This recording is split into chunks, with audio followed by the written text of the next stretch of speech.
Can we go to 829? Yeah. And it talks about big moments. We talk about wanting to meet the moment. Meet the moment. And Brad Treliving talks about pushing through and embracing those big moments. Because, listen, you can... Steve, you hit on this, I think it was last week or something like that. So good. So good. You know, when you go to like university, it's like, well, if you look at my semester on the whole, I did pretty good. Yeah, how'd you do on the exam? Oh, I failed it. Well, you're going to become perilously close to failing the course if you fail the exam, because the exams are usually 30 to 50% of the course. Man, I kill the lectures though. Yeah, man, I was there taking notes every lecture. You should see my notes. I didn't process or learn from any of them, but man, I can write.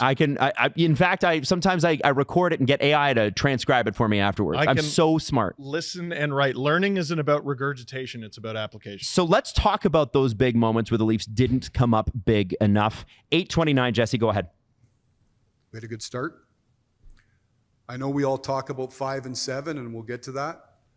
I don't think, in my mind, I believe a big moment in that series is Game 3. You're playing against the Stanley Cup champions. You got a chance to get them on the mat. We're up 2-0. We're up 3-1. Critical moment. But they were sick. To close that out. Shut up. Not to close out the series, but you're an asshole. It was okay, guys. The lead is we know what the odds are and the percentages there if we were to get ourselves in that position. We're still in a series. It's 2-1. You're playing against the champs. Game 5 here. Critical moment. Series is tied. Who keeps coughing? We weren't good enough. Jesse, name names. In the moment. We go to Game 6. All the credit to the staff, the players. They win a big Game 6 on the road, and then we come back for Game 7. And that series is going to stay with me for a long time. The way it ended will stay with me for a long time. It would stay with me if it was 2-1 in triple overtime. When you think you have a chance to win and you don't, it stays with you. But as I review this and as it dovetails now into, and I apologize for being long-winded, into how we go forward, I first give a lot of credit to Florida. Your opponent and the enemy has a say in things. And if you look at that critical moment in Game 7, I don't care if you're playing in the Stanley Cup playoffs, if you're playing in the whatever sport, you're playing in the Masters, you're in your own business. Champions have the ability to be calm and at their very best when it matters the most. There we go. Pause it there. And that is... There it is. And he talks about embracing it and whatever. But, he repeats it several different ways throughout the press conference. The point is, it's champions have the ability to be calm and at their very best when it matters the most. And you know who I saw that from last night? Connor McDavid. Oh. And he's not even a champ yet. No. He's a Clarence Campbell Bowl champ 2 times. Mm-hmm. You know what? But he's not a Stanley Cup champ. It's something. But Four Nations. Four Nations champ. Wait. Yeah. Hey. Well, you know what? In some ways, that one means a lot more than the Stanley Cup. When he lifts the cup up, he's going to be like, the Four Nations was better. Yeah. He should bring the trophy out with him. Yeah. I prefer this one. Just hold it with the Conn Smythe and balance the cup on his head. Steve, what do you think would have happened with the tariffs if USA would have won? Oh. I think we, you know what, Jesse? I've spent 0 seconds thinking about that hypothetical. No, you didn't. Everyone wanted to know what Canada would do if they didn't win. I guess we'll never know. So I think that he said right there what most Leaf fans have felt, but maybe haven't articulated in quite that way, which is these guys don't do it. And he said, we got to learn how to do it, which leads us to the next one about the DNA having to change. 11:29, Jesse. At the most critical moments. Oh, just rewind it a little bit. Maybe it's 11:27. Between the years, personnel to be our very best at the most critical moments.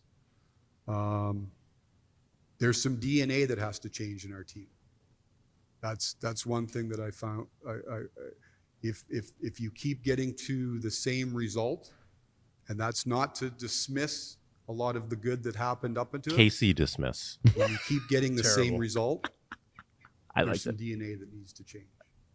And so that's on me now going forward and our staff. It's growing on me.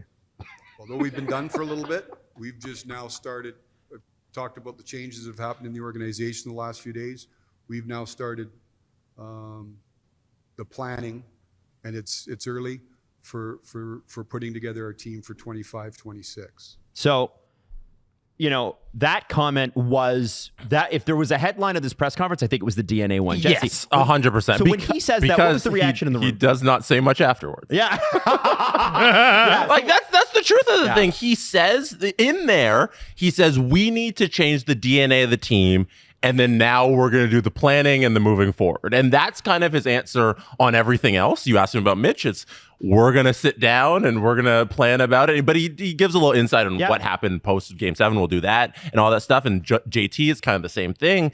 But the ethos of the whole thing is that now he's admitting there's a DNA change that has to happen, which is, you're correct, the headline of the whole thing. And he says, last year, everything's on the table.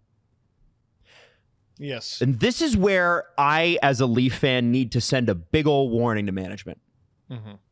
You said last year everything was on the table. You did a good job bringing in Anthony Stolarz. No one is going to criticize that. Fantastic. That might be the best value contract signed last July 1st. No. Free agents are always on the table. Adam, tell them what you mean. You did a great job rebuilding the defense. Mm-hmm. I was a big fan of that this year. Mm-hmm. Okay? When you talk about everything being on the table last year, okay? And we know that now, I think Friedgen reported this morning that there might have been a conversation between Vegas and Toronto about a Marner-Theodore swap that Vegas didn't want. So that means the Leafs called. Vegas said no thanks, and that was it. It's not really much there. I offered Steven Lorentz for Leon Draisaitl. Edmonton said no. Yeah. I offered $1 for that Ferrari. It's crazy. Now, I'm not saying Mitch Marner's $1. Or that Mitch Marner is Steven Lorentz, but I'm saying Vegas, I love Steven Lorentz. Vegas was like, no. The point I'm trying to make here is, okay, cool, it better be. Oh. The DNA thing, okay, cool, you want to change the DNA, you better. I can't believe there's a soul alive talking about Marner re-signing. There's so many souls. Forget about whether it is a good or a bad thing. Hi, you're stupid, according to most at Twitter. That's okay. That's okay. I mean, that's been the case. There were people that were upset with you for, well, I can't believe people are the media talking about Chris Kreider coming to Toronto. Dude, the guy had 75 points a year and a half ago. I like Chris Kreider. I didn't say when he's I like healthy. not broken Chris Kreider. When he's healthy. Yeah. I didn't say, hey, do this and only this and give up 5 first-round picks to do it. I think that's what you said, but anyway. Anyway, I can't believe there's a soul alive. Is having Marner on this team at, I don't know, $13 million, is it a good thing? Mm-hmm. I don't know. Is it a bad thing? I don't know. That's not what the conversation is about. The GM says the DNA has to change. Mm-hmm. What could you do that's more significant than losing that player? Nothing. Now, Austin. You're losing. Yeah. Austin you're would be the trading, other thing. literally, Jesse, Yeah. trading Austin. It's the list is literally trade Austin, lose Mitch. If you're talking about changing players, like those are the priority in changing the DNA. And if you're not doing one, hey, 2 is an option. Yes. Like bringing back John Tavares, that maybe doesn't help you change the DNA, but if he does it at the right number, okay, there's some logic If he's there. $5 million and he's just John, Yeah. as you said, And he's just John. He's some not guy 4-4. He's maybe just- doesn't even wear a letter. Yeah. But bringing Mitch back at a raise, you have lost your mind. If you think, if the goal is to be, I don't know if we're going to be better, I don't know if we're going to be worse, we just need to be different. I'm down If for your a goal step is to back be here. different, you can't bring this player back at a significant raise. You've lost your mind. And I don't think anybody within the circles of the Leafs or within the media is having the conversation of Mitch returning, because it's not even 2 feet out the door at this point. Like he's driving on the Gardner. That's how far he's left the Leafs at The this Gardner? point. Yeah, I think he's at the border. Jesse, yeah, he's like down near Windsor. Oh, Yeah. Windsor. Oh, you can go I think Mexico. He even? should have gone Buffalo first. I don't know why he took the Windsor exit. Like, I feel like, Windsor exit's 5 hours. You could be in Buffalo in an hour and a half. Jesse, he's driven far enough that the pizza's different. Should he keep going? Is he at the Mexican border? Is he in Ecuador? Is it all the tip of South America? This isn't Super Troopers. You boys like Mexico, and then he goes down south and loses a game 7 there. I think like everybody within this thing realizes he does not want to be a Leaf anymore. And at the end of the day, it's up to him. It's not whether or not the Leafs want to bring him back. It's his decision. I don't think they want him either. And he doesn't want to be here. It's done. And people need to come to grips with that at this point. Well, and CJ said it on the CJ show this morning. He said, I don't know why everyone's so afraid to say it. Yes. And I was like, I know. We've been talking about it. He's gone. Yeah. Every source out there, And they're including losing the him for nothing, minimal and it ones sucks. that we have, are saying he gone. He gone. And he has been gone for a little bit. Jonas Siegel says in his article, it was pretty clear in the 23-24 season he stopped enjoying his time here. Yeah. Steve, do you want to do a little role playing? Oh, hell yeah. So you're John Tavares, and then you're going to be Mitch Marner. I'm going to ask you, because you're really good at the JT impression. So wait, I'm starting with John? You're going to start with John, and I'm going to ask you. I'm going to ask you a question of scrum. Okay? I'm pretty nervous. Because if it's the media, right? It's Masters, it's Alter, it's Koshan, not Masters. it's CJ there. It's Luke Fox, who's not like the best teddy bear anybody's ever had. You know, that can Fox, right? Yeah, no. Like Fox with your life. Luke Fox with you. Yeah. No, we're there. I'm sorry. I don't know why I said that. We're there in the scrum. More like Luke Fox. All right, Jesse, we got a name for the podcast. No, Type we're in not Luke doing that Fox. one. So you're post game after a win, or it's practice or something. It's a Tuesday morning. It's a practice. We're at Ford Performance, and we're like, John, there's been a lot of conversation about your contract. Do you want to return as a Toronto Maple Leaf next year? Yeah, my time here in Toronto's been incredible. It's been some of the most fun I've ever had in my life. Every time I put on that uniform, I get giddy. I love being a Leaf. My family lives here, and I want to be here for the rest of my career. Wow, you nailed that. That's well done. Yeah, it was great. The important part there is you said you want to be a Leaf for the rest of your career. Now, the next guy comes to the scrum, and we go, Mitch, your contract's expiring. There's been a lot of conversation about trade rumors. You turned down a trade.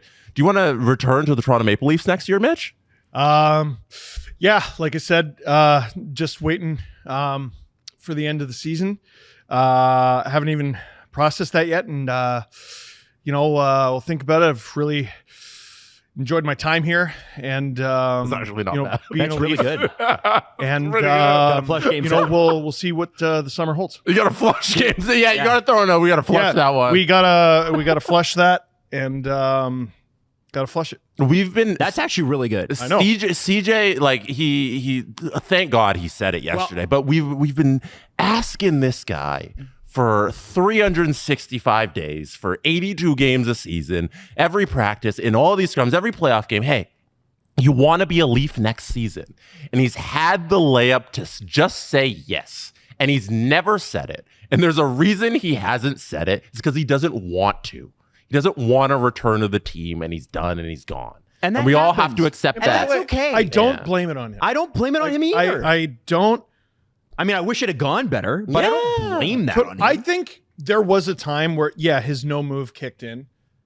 Okay. And he fought for that and he didn't want to go. I do think there's a time where he should have absolutely been open to it. And it's a little confusing why he wasn't. Yeah.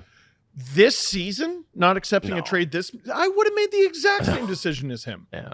No way. I'm going to uproot my life right now? No. With my wife about to give birth No. in the middle of the playoffs? Are you out of your mind? No, don't you remember like a big reason why we were so upset about the NHL's treatment of John Scott during all that All-Star stuff is he got traded in the middle of it. His wife was ready to burst with twins. Yeah. Like it's And also, they're like, John, you wouldn't want those twins to hate you, would you? Oh. By showing up to the All-Star game? Oh. Which is a real conversation that happened. We should have John on to talk about We that. should this have summer. John on. He would love to. Yeah, I text with him. He's a every great now and guy. then, which is a very silly thing that happens in my life. But he didn't have the trade protection. And they did whatever they wanted with him, regardless of what it meant for him or his family. Marner has that trade protection, and he used it. And I don't blame him one iota. I've said this before. I'll say it again. I'm sure I'm going to say it a ton more times before he signs wherever he ends up signing on July 1st or 2nd. The spilt milk here was spilled July 1st, 2023. Yep. And so I'm going to, there was Brad made the joke about, hey, I can't believe we got to the third question before the Marner Mitch thing. Marner question. I'm going to skip his answer on that because he says nothing, essentially. He's a great player. We'll have to have a conversation. Emotions are high. I had our end of season. I thought that was interesting where he talked about the process that went into after Game 7. He said they did talk. They sat down their exit interviews. And he said, we're not going to make any decisions here. Everything's emotional because we lost and we went our separate ways. And we're going to talk with us and he's going to talk with his camp and it's his decision. That was kind of it. 100%. Yeah. And the reason I'm paraphrasing that, Jess, is because I thought CJ's question cut right to the bone. And that's at 28-13. Chris Johnson. He stopped Brad in was his track. Chris Johnson was like, hey, kill shot here. Mitch has done A, B, and C. Pretty clear what's going on. Now, listen to the way. What time is it? 28-13. Okay. Listen to the way Chris asks this question. It's beautiful. He's a big part of the future moving forward. Chris Johnson. Hey, Brad. Down front. Chris. Mitch has had several chances this year to say he wants to stay in Toronto and has yet to do so, including last week. I'm just wondering if that doesn't change and he walks out the door, how do you ensure that this team doesn't take a step back without him? Good question, right? It's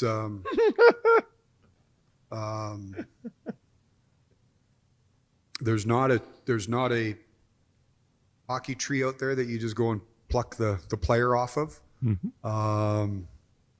So, our job is to make the team look at all the options.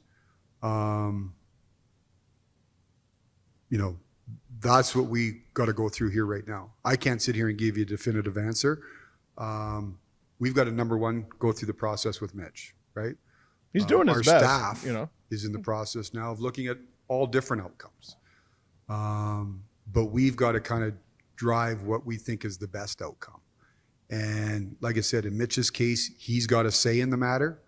I don't think, you're not necessarily, if that was the outcome, and we'll see where this goes, I don't think you're just going out and saying, okay, let's go get this player and he replaces Mitch.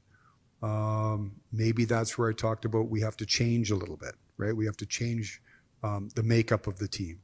But that's speculation right now. That's hypotheticals that I don't like to necessarily get into. So we'll see is the answer. And again, it's not trying to be elusive. So we'll see. And I think you got the gist of the answer there, but I thought it was well asked. And you see Brad go, adjust his glasses and go, how am I answer this? There are three options here, guys. He stays, he goes, or he goes with a sign and trade. Which I don't think is happening. Well, this is everything. Almost nothing. It would go against everything that I've been told. Because what they did, and again, this is multiple people have told me this. They sat down with management or on a phone call. I don't know if they were in the same damn room. It doesn't matter. And they said at the beginning of the season, Brad, here's how this is going to go. Management did. His representation. Representation said, this is how this is going to go. Mitch is going to July 1st. Yeah. He will not negotiate with you in season. He will not accept a trade. He's going to test the market July 1st. Do with that what you will. And various times throughout the year, it's been reported that the Leafs approached him to re-sign him. And one of the deals that I think Darren Dreger reported was it would have been 8 years, $13.5 million. That was pre-Mikko Rantanen extension in Dallas. I don't think that would be on the table now. All right. Because I think $1 million more than Mikko Rantanen. I don't think that. Yeah, you're a psychopath. Well, I think more than Austin Matthews. You're a psychopath. Rantanen would. Well, you're a psychopath. Rantanen would have made more if Mitch had signed that deal first. I think. Yeah. Rantanen would have been like, I'm justified now. No, that's not the way it worked last time. Remember last time Mitch yeah, signed his sure. deal before a bunch of pending restricted free agents, and we were all like, yeah, well, that looks like a lot now, but wait till you see what they signed for. And then guys like Rantanen were like, yeah, we're taking $2 million less. We were all like, fuck! Oh, no! So And true. by the way, the Mitch deal last time was not 8 years. It was 6. Oh, yeah. It was not an 8-year deal. No. 6 with 2 years of Austin's with trade was protection. 5. Willie's was, I think, 6. Yep. Like, dude. So you know, this is how. And CJ said on TSN later, he outlined those. Anthony Petrelli this morning on Maple Leaf Hot Stove has outlined those. It's gone, sign and trade gone, or for whatever reason he tests the market and goes, well, the Leafs offered me the most. And if that's what's important to me, I'll come back to them and go. Just for anybody who doesn't know how the contracts work, once you reach July 1st, he's no longer eligible for an 8-year deal, Right. even if he returned to the Maple Leafs Is it after. the 28th or something? I think it'd be. I think it's free agency once it Whichever it opens. is. Yeah, I think it's just free agency when it opens. Even if he returned to the Leafs, it'd be on a 7-year deal. Yeah. because then Which- he's no longer. Which I resigning. have also been told, his people don't care. Yeah. They don't care about the 8th year. Like for some people that really matters, but we've talked about it with Walsh, and this is where it makes sense. If you listen to Agent Provocateur, he's like, listen, guys, the cap is going up so much that these 8-year contracts that you guys want these guys to sign, they're not going to sign them. Why would they sign them? There's so much saying more this. money available in 5 years. Sign for 3. Yeah. He's going to be 31 when that contract's up. You signs 3 years now. and Still the in his fi- prime. And the salary cap's going to be like 120 million. Yeah.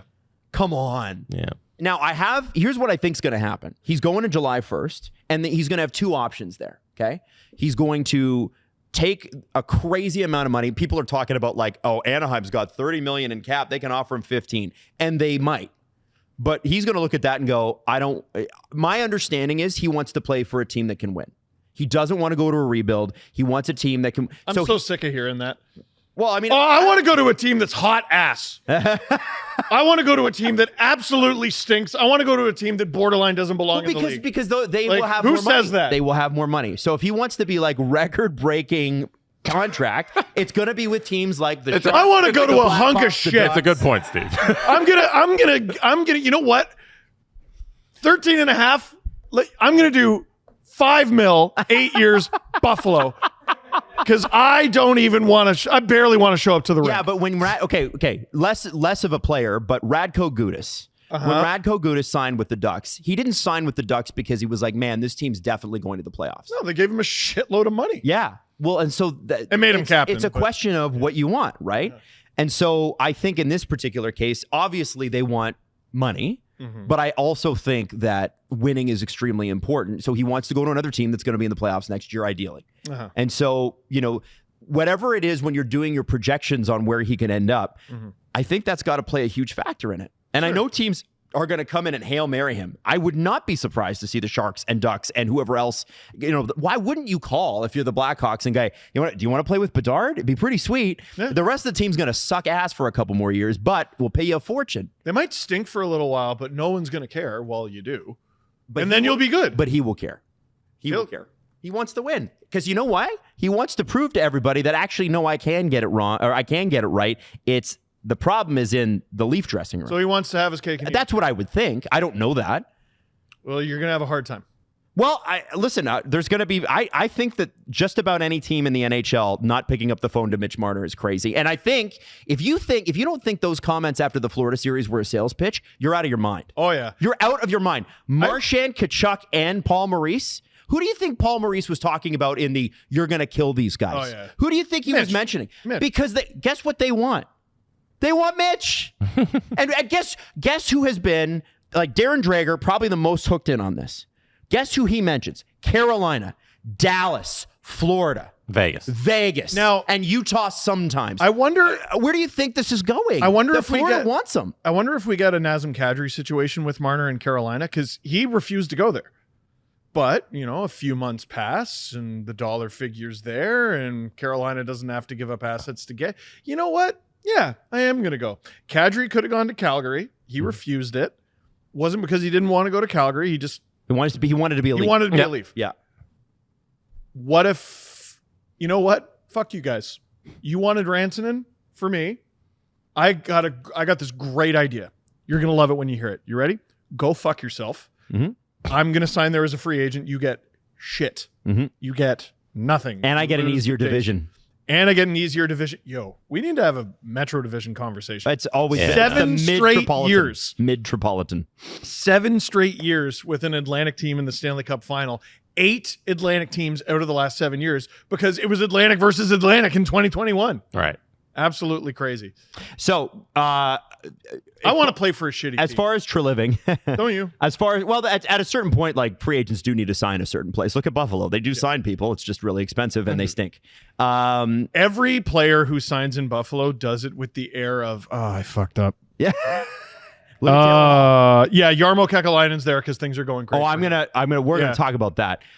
Matthews, the only other interesting thing I thought was the Matthews. I'm not gonna play the clip, but Matthews injured himself in camp, and I think somebody asked him. I think it was Jonas said, Luke Fox. Oh, it was Luke Fox. Luke Fox, you mean? Luke Fox. He was basically like, hey, why didn't you just sit him?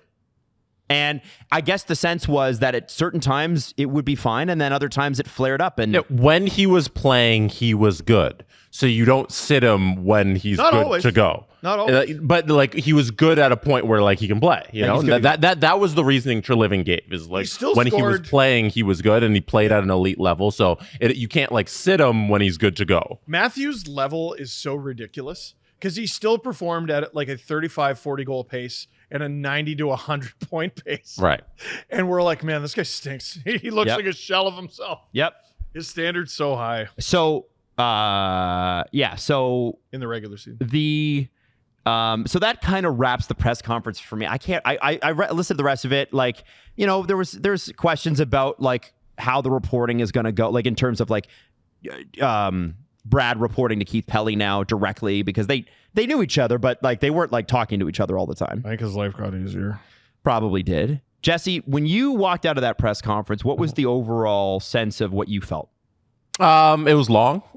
That was, I think, the first thing is you never get a GM that long, and we went into that already, so I won't belabor the point. I thought the contract stuff, I think it was the most interesting. It's Matthew Nyes that he actually gave info on, and he said they want to sign him. If they could sign him tomorrow, they would have that contract done, but there's negotiations that need to go on. And then he delayed the rest of the info. The kid kept saying about the process about Mitch Marner and JT, and they need to go through that process. And he wasn't even willing to say that they will offer them contracts. He was asked directly, are you planning on offering Marner and John Tavares contracts before July 1st? And he said, we have to go through that process. So he did a good job dodging a lot of the questions, even though he said that he doesn't want to be elusive. He was very elusive for the 40 minutes and not answering anything that you're going to really get a lot of answers from.